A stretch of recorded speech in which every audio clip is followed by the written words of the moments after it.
Here is a very interesting problem that was asked to a mathematician at a dinner party. Two trains are on the same track, 120 kilometers apart. Each one of them has a speed of 60 kilometers per hour and they are moving towards one another. At the exact moment they start moving, a bird takes off from train A toward train B with a speed of 90 km per hour. When the bird reaches the second train, it immediately returns around and flies back towards the first train. The bird keeps doing this back and forth until the two trains collide.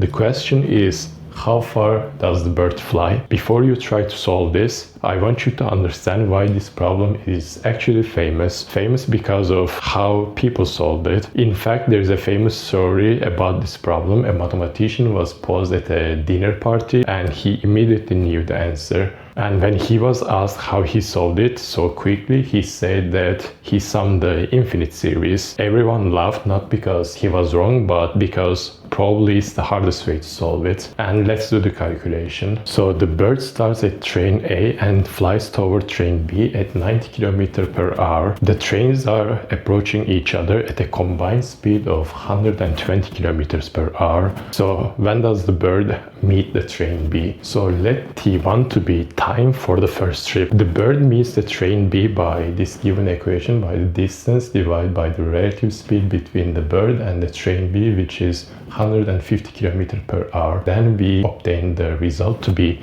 0.8 hours, and the distance the bird travels is nothing but its speed times the time that he spends on flying, so 72 kilometers. Now let's check the gap remaining between the trains. As the bird flies towards the trains also get closer and cover a distance. The distance is nothing but their speed times the time that it takes for the bird to reach train B, so 48 kilometers, but per each train. So the gap remaining is going to be 24 kilometers. So now the bird is on train B and he turns around and flies back towards the train A. The relative speed between the bird and the train A is the same, 150 km per hour. Let T2 to be the time for the second trip. We carry out the same calculation. We obtain 0.16 hours. The distance the bird travels will be nothing but again the speed and the time that he spends on flying, so 14.4 kilometers. And the gap remaining between the trains will be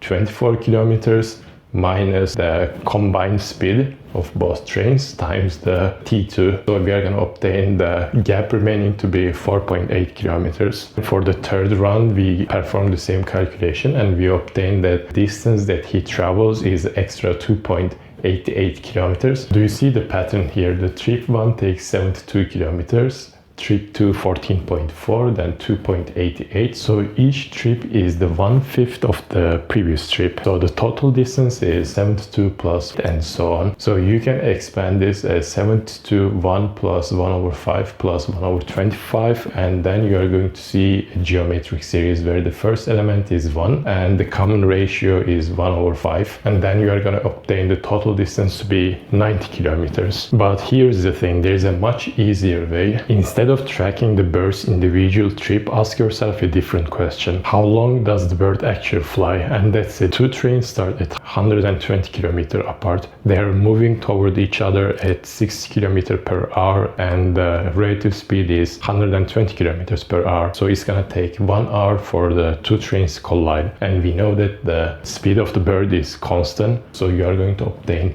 90 kilometers. So the problem is famous because it reveals something profound about how we approach problems. When you see this problem, your brain immediately wants to track the motion of the bird and calculate the infinite series. It feels like that's the real way to solve it, but sometimes when you encounter a hard problem, the answer is not to work hard, but to think differently and ask different questions, change your perspective and find an elegant angle. This is not just about bird train problems, this is everywhere in physics and mathematics. If this ignites your curiosity, subscribe to Breaking Space Time and I will see you in the next one.